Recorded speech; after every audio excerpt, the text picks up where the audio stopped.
sabi nga ni Justice Carpio ngayon, ito si Presidente Digongyo, personal protector niya, si Xi Jinping, laban sa Armed Forces of the Philippines. Bakit sinabi yan ni Justice Antonio Carpio? Kasi po, hindi namang nabubura pa eh. Itong mga talumpati niyang sinabi sa mga nakaraan, mga kaibigan. Ano sinabi niya? Kung meron anyang kudeta laban sa kanya, siya ay poproteksyonan ni Xi Jinping laban sa military. Kung magkukudeta ang military laban sa kanya, paano niya ipapaliwanag yan? Yan ba biro? Katulad ba yan ng jet ski na biro? Hindi biro yun. Nagyayabang siya. Diba? Nagpapanggap siya. Katulad nung sinabi nga nung isang kolumnista na ang sinasabi nung kolumnista, nangako siya sa kanyang mga kakilala, kaibigan na nakapwesto sa administrasyon, na tutulong siya para magtagumpay itong administrasyon ni Digongyo. Wala namang kasing, okay yun kasi wala namang siraulong tao o matinong tao ang maghahangad na hindi magtagumpay ang isang administrasyon. Kahit pa tayo ay nagkakaiba-iba ng paniwala, siyempre, mas pinahahalagahan pa rin natin na maging matagumpay ang isang administrasyon. Kaya, doon nagiging mahalaga ang mga pagpuna, ang mga pagsasalita na kontra ng mga kumokontra, sapagkat naitatama mo ang kamalian sa pamamagitan ng mga pagpuna sa iyo kung ikaw ay marunong tumanggap ng pagpuna. Pero kapag ganito ka, sila mismo, ito mismong si Digongyo, tsaka ang kanya mga kasama, ang merong ayaw, sila mismo may ayaw na magtagumpay ang pamahalaan para magtagumpay din ang taong bayan. Baliktad minamasama yung pagpuna Samantalang yung pagpuna, nakakatulong yun, mga kaibigan, para masiguro ng gobyerno na ang kanilang mga gagawin ay naaayon sa interes at kapakanan ng bansa at ng mamamayan, mga kaibigan. Pinagmamalaki niya yan, di ba? Meron pa siyang sinasabi na, alay niya, military. Makapal lang ang mukha ng mga military dito na nakabalatay sa kanya. Paano? Yan ang nagagawa ng kwarta Kapag ang tao binulag ng salapi, kaya naleleche ang bansa, ang kahit anong bansa, kapag ang nagtatakip na ng mata, ang mga nanumpa, na sumumpang ipagtatanggol nila ang bansang Pilipinas. Hindi naman ginawa yan ngayon Ngayon sinasabi nila na, ewan natin itong isyong ito, pag-uusapan pa to sa mga susunod na araw, aantayin nating tumining ito sapagkat sinasabi nila na nung panahon ni Pinoy, pinaalis daw yung mga sundalo dyan na nagbabantay sa ating mga teritoryo. Mga kaibigan, ay ibinibintang nila yung kanilang ginagawa ngayon doon sa mga nakaraang administrasyon. 5 taong ka nang nakaupo dyan Di ba? Si Pinoy pa ba nakaupo? O kaya si Ramos? O kaya yung sinundan ni Ramos si Mrs. Aquino? Hindi na eh. Parang nagsimula ito sa panahon ni Ramos, mga kaibigan. Hindi na nga si Ramos ang nakaupo eh. Kaya nga, naniwala ang taong tinatawag mo ngayon na mga estupido, lalo na yung mga dedede, estupido talaga yan. Ha? O mga kaibigan, naniwala sa iyo kasi sinabi mo, magje-jet ski ka, pupunta ka ron. Ha? At itatayo mo bandila ng Pilipinas. Hindi naman inaasahan ng mga taong gagawin mo yun na literally. Ha? Ang pagkakaintindi ng tao ron, ipagtatanggol mo ang Pilipinas. Baliktad eh. Ang ipinagtatanggol mo China eh. Di ba? Lagi mong isinasaalang-alang na magagalit ang China. Ha? Kesyo ganito, kesyo ganon. Mali eh. Mga kaibigan eh. Kesyo magkakagera. Anong gera? Anong sinasabi mo?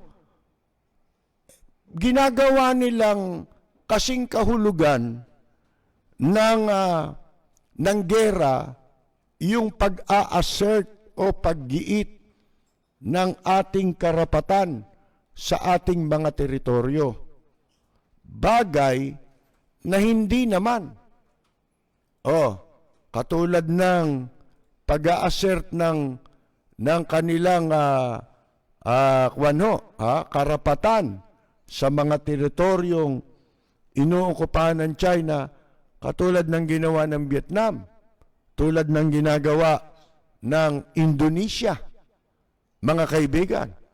Hindi ho ba? Kahulugan ba nung gera? Ba hindi. Naninindigan lang sila. Yun ang hinahanap ng tao. Manindigan ka. Hindi ba? Para sa kapakanan ng iyong bansa. Ipagtanggol mo ang bansa mo. Atin yang mga teritoryo na yan. Kaya may usapin, kaya walang usapin. Mga kaibigan, manindigan ka. Kaya may arbitral ruling yan, kaya wala. Manindigan ka.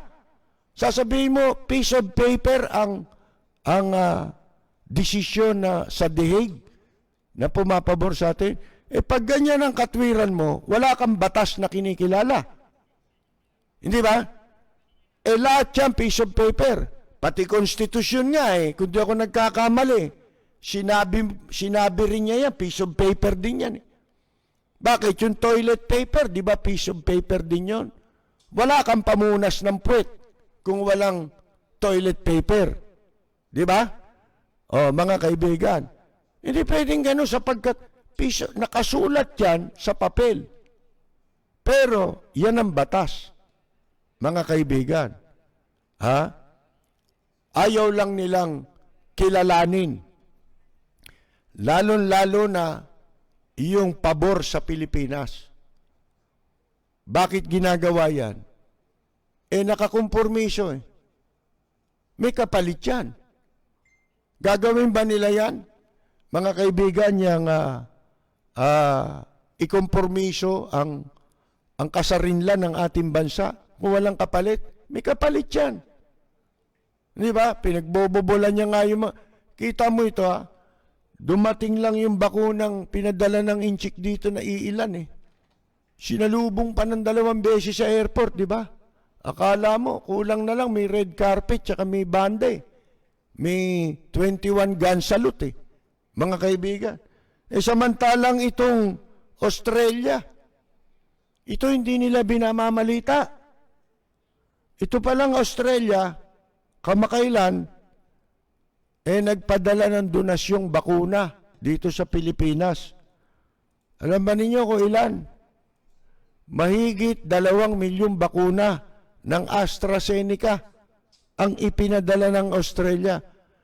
Niho, narinig nyo bang nagpasalamat sila? Hindi. Sapagkat ang Australia ay isa sa mga bansa na naninindigan sa batas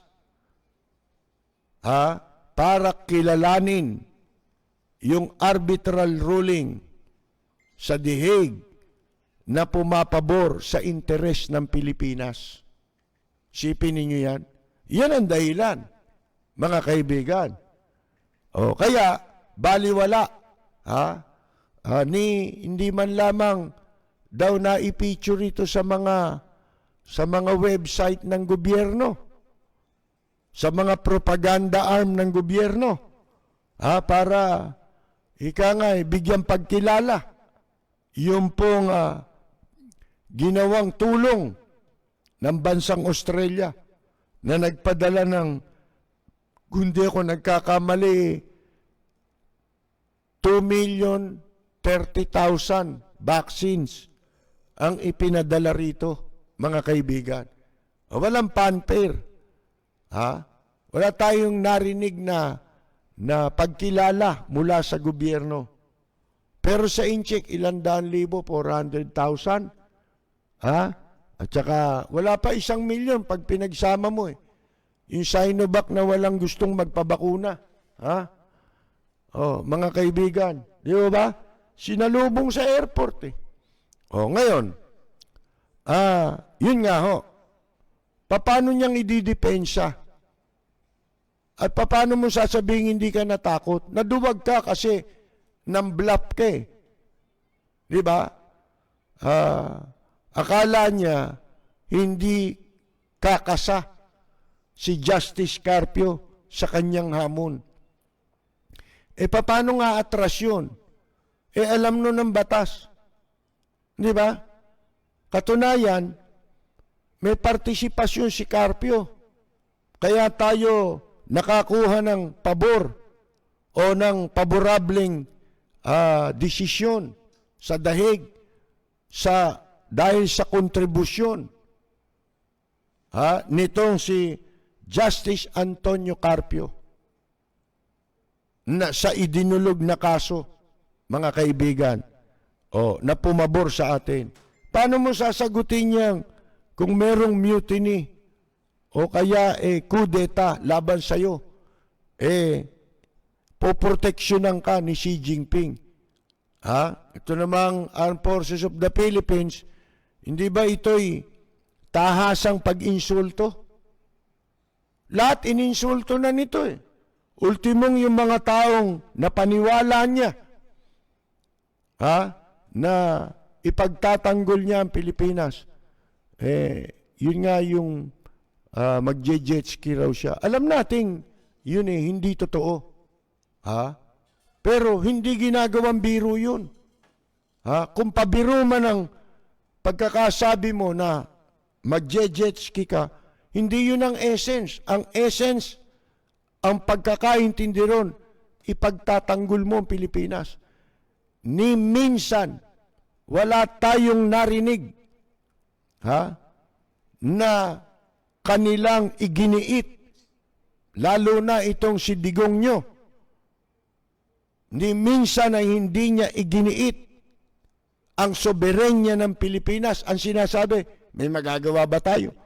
Nando doon sila. Ano gusto mong gawin? Pinananakot pa pilosopo pa ito si Piluka. Iba na naman ang Piluka ni Rocky kanina. Bumalik na naman sa gilid yung hati. Mga kaibigan, tulindoy naman ang itsura ngayon Kahapon parang bukas na aklat Ang pagkakahati ng buhok tinatakot pa yung pinipilosopo pa yung nagtatanong na reporter. Ang sabi niya, ikaw nga magsabi kung ano dapat gawin ng gobyerno. Bay, gago ka. Ba't ka nandyan? Hihingi ka pala ng kwan. Di yun ang paupuin mo dyan, palit kayo. Ikaw ang mag-reporter, gago. Di ba? Tapos yung reporter ang ilagay mo dyan, baka sakali. May magawa yun. Ikaw, sabi, ano gusto mong gawin? Sige nga, para gawin ng gobyerno. Di ba tarantado na may miloso po, mga kaibigan? Ano, gusto mo palayasin, magpadala tayo ng Navy? May gago. Mga kaibigan, ang sinasabi rito, ng lahat ng mamamayan, ang hinahanap ng mamamayan at inihintay ng mamamayan, yung paninindigan ng gobyerno laban sa ginagawa ng mga inchik. Mabuti pa nga yung Indonesia. Hindi sila makalapit doon. Susunugin ng Indonesia yung barko ng China pagka napunta sa teritoryo nila. Ito hindi. Tayo pa tinatakot Saka nakakita na yung mismong mga Pilipino mapupunta ron mangingisda, palalayasin ka sa sarili mong teritoryo. Pumapayag, sabi, status ko. Status ko pala, bakit pati yung mangingisda, makikigera ba yung mangingisda? Gago. Di ba? Binabangga pa ng mga malalaking bapor ng napanggera nitong mga ng bansang China. Hindi ba? Mga kaibigan? Mga siraulo Hindi maipagtanggol yung sariling mamamayan. Bakit? Hindi nila gagawin yan basta kung walang kapalit, kung wala silang pakinabang. Ang problema, sila lang ang nakikinabang. Di ba? Sa totoo lang kahit may pakinabang yan, hindi mo dapat ipagpalit sa anuman pakinabang ang kasarinlan ng Pilipinas na sarili mong bansa. Walang compromise yan, mga kaibigan. Hindi mo pwedeng i-compromise. Tinatawag niya pang kaibigan yan Kaibigan daw ang China. May utang na loob. Paano tayo nagkautang na loob dyan? Baka ikaw. Baka kayo. Pero ang mga Pilipino, walang utang na loob dyan. Kayo ang iginagawa nyo ng utang na loob. Ang mga Pilipino na kayo ang nakikinabang. Imbes na kayo ang manguna sapagkat kaya kayo nasa gobyerno. Di ba nanumpa kayo na inyong ipagtatanggol ang ating saligang batas? At iyang pagtatanggol sa kasarinlan ng Pilipinas ay nasasaad yan sa saligang batas. Pati na ang ating mga teritoryo, mga kaibigan, ay nasasaad yan na ipagtatanggol ng gobyerno, lalo na ang Armed Forces of the Philippines. Kahit pa sabihin mong traidor ang presidente, ang Armed Forces of the Philippines ay may obligasyong tuparin ang kanilang sinumpaan. Mga kaibigan, yun ang purpose kung bakit meron tayong Armed Forces of the Philippines. Yan ang pangunahin na tungkulin nila, ang ipagtanggol ang ating bansa at ang ating mga mamamayan. Bagay na hindi nila ginagawa dahil sumusunod sila sa dikta ng nagpapatuta sa China. At ikinukompormisyon nila ang sambayanang Pilipino. Hindi ho ba? Ngayon, kagabi nabanggit natin, di ba, yung yung gulo sa Mindanao na naman. Mukhang nagkakaroon na ng mga development, Meron sinasabi dyan si Digongyo. Pero yan pag-uusapan natin yan sa ibang araw dahil antayin natin ang iba pang developments dyan. Sinasabi lang natin, kung hindi sila mananalo, siyempre, nakakompormisyon na sila. Maiipit sila kapag nagkataong nagkaroon ng halalan, alam nilang hindi sila mananalo, babalikan sila ng mga siguro nagbayad na sa kanila. Paano ngayon yan? Parang si ERAP, di ba? Gustong ibenta dati yung Rizal Memorial, noong nakaupo siya mayor. Yung negosyanteng isang gago, na walang hiya, na may kasino. Nagbigay ng kwarta kay ERAP, 200 milyon. Para sa kanya mapunta yung kontrata, sa kanya mapunta yung lupa ng Rizal Memorial. Mga kaibigan, nagkataon, natunugan ng mga militanteng Pilipino na nagtatanggol sa mga pamana ng ating kasaysayan, sapagkat yan heritage yan Rizal Memorial, mga kaibigan, sa Maynila. Ano nangyari? Hindi natuloy yung pong pagbebenta. Nakapagbigay na ng 200 milyon yung switik na negosyante. Mga kaibigan, ano ginawa ng negosyante? Pumunta kay ERAP. Ano sabi? Paano niya yung naibigay kong 200 milyon? Ano sabi ni Plander Estrada? Akala ko ba donasyon yun? Nakita na ninyo? Ganyan ang mangyayari sa iyo. Tutuusin ka niyan. Ngayon, mabalik tayo. Tingnan ninyo. Masarap kasi buhay nung mga nasa nakadikit na mga opisyal, dating opisyal at kasalukuyang opisyal ng Armed Forces of the Philippines kay Digong nyo. Di ba? Kahit na insultuhin sila, sinabi rin niya yan sino yung militar? Pinalalamong ko ng pera yan Di ba? Pinapakain ko ng pera yan Isipin ninyo sabihin yun. Pero nakadikit pa rin sa kabila nun. Samantalang, nitong nakaraang eleksyon sa Amerika, merong isang mataas na general na nagsabing, kami ay nanumpa sa konstitusyon. Wala kaming pakialam niya sa politika. Mga kaibigan, wala kaming pakialam diyan. Ang sa amin, kung ano ang aming mandato sa konstitusyon, yun ang susundin namin. Nakita ninyo?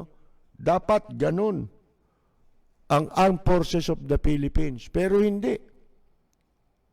Nakita naman ninyo, di ba sila, magmula dun sa retiradong si Delpin Lorenzana na ngayon Defense Secretary, pabali-baliktad na sinasabi, di ba? Kunyari, magbibitiw ng laban sa China. Pag nagsalita nagalit si Digong nyo at pumabor siya sa China, pabor na rin sila sa sinasabi ni Digong nyo. Di ba? Mali. At yun din na nagiging stand ng militar. Alam nyo ngayon bantayan nyo mabuti, talagang sisikapin nila na hindi matuloy ang eleksyon. Yang gulo sa Mindanao, katulad na sinabi ng COMELEC, pwede mo lamang isuspend ang eleksyon. Hindi mo pwedeng kanselahin ang eleksyon. Yan ang naayon sa batas. Kundi, pwede mo lang isuspend. Pagka merong hindi maiiwasang mga pangyayari, talagang force majeure. Yun yung sinabi nila. Mga kaibigan. Pag sinabi mong force majeure, talagang yung katulad yan ng mga kalamidad na hindi mo mapipigil, di ba? Wala ka na magagawa dyan sa kalamidad pag lumindol. Pwede mo bang pigilin yung lindol?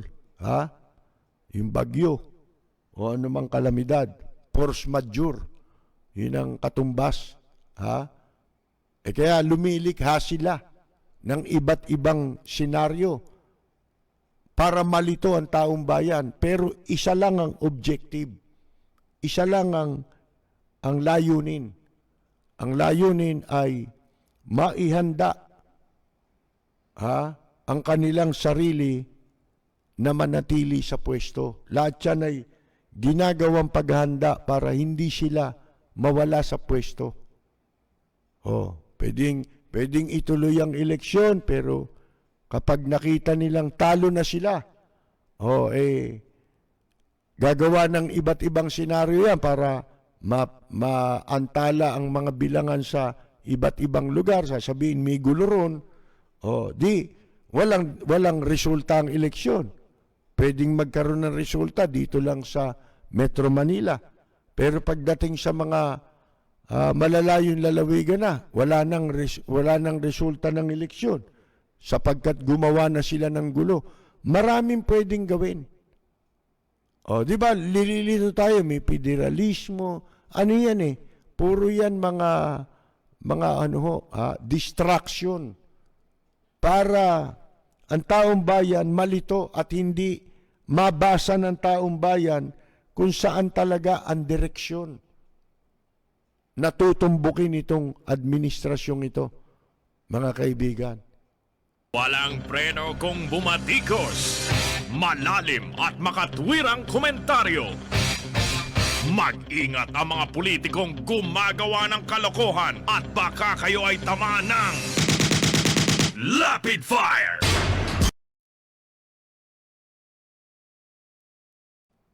Ngayon, alam nyo, itong military na nagsisipsipan kapalit ng pagtataksil sa bayan dahil sa pakinabang nilang pansarili, balang araw pagsisisihan nila yan eh. Pero ito lang sasabihin ko sa inyo ha. Alam nyo kanino sila dapat magpasalamat? Magpasalamat sila. Merong kamukha nitong si dating Senador Antonio Trillanes. Huwag niyong maliitin ang nagagawa ni Senador Antonio Trillanes. Alam ba ninyo kung ano yun? Ito ako lang magsasabi nito sa inyo.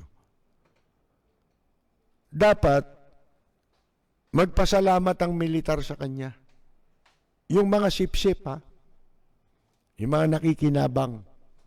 Siyempre, napupwesto sila eh. Unang-una nilang dapat pasalamatan si Trillanes. Diyan sila merong malaking utang na loob. Bakit? Kaya sila binubusog ni Digongyo para hindi sila sumama kay Trillanes eh. Hindi ba? Kasi totoo lahat ang sinasabi nito eh. Mga kaibigan eh. Di ba?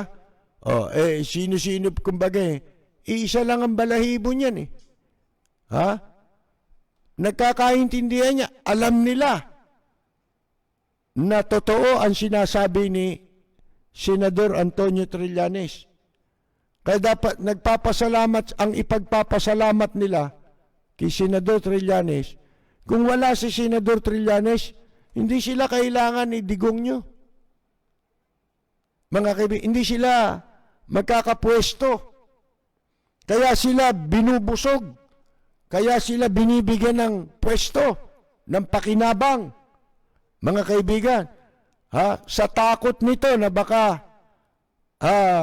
maimpluwensyahan ni Senador Antonio Trillanes itong mga nasa military at nasa pulis. Pero yung katotohanan na Trillanes, mga kaibigan, ipinagpapalit nila sa pakinabang.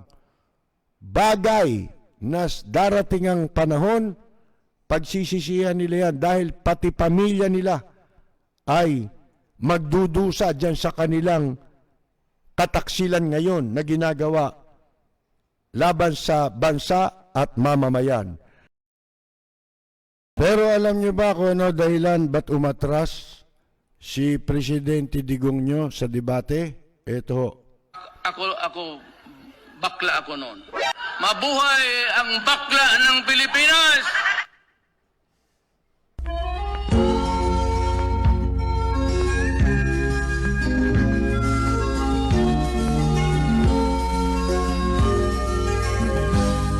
Sa bayan ito ay isa ang lahi. Dito'y wala ang pagkukunwari. Hindi padadaig, sadyang kilala sa daigdig. May pagkakaisa sa bawat nais. Sa bayan ko, dito'y makikilala mo ang isang kaibigang nagmamahal sa'yo.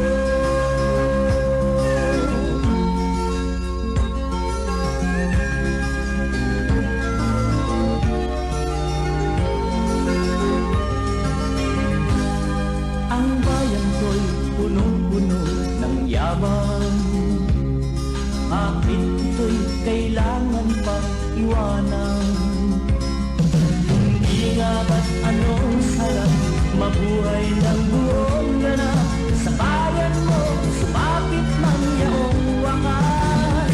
Dito sa bayan ko, lahat kami pantay-pantay. Walang nang-aapit, ang pag-ibig ay tunay. Dito sa bayan ko, dito'y makikilala mo ang mga kaibigang nagmamahal sa'yo. Dito sa bayan ko, lahat kami pantay-pantay. Walang nang-aapit, ang pag-ibig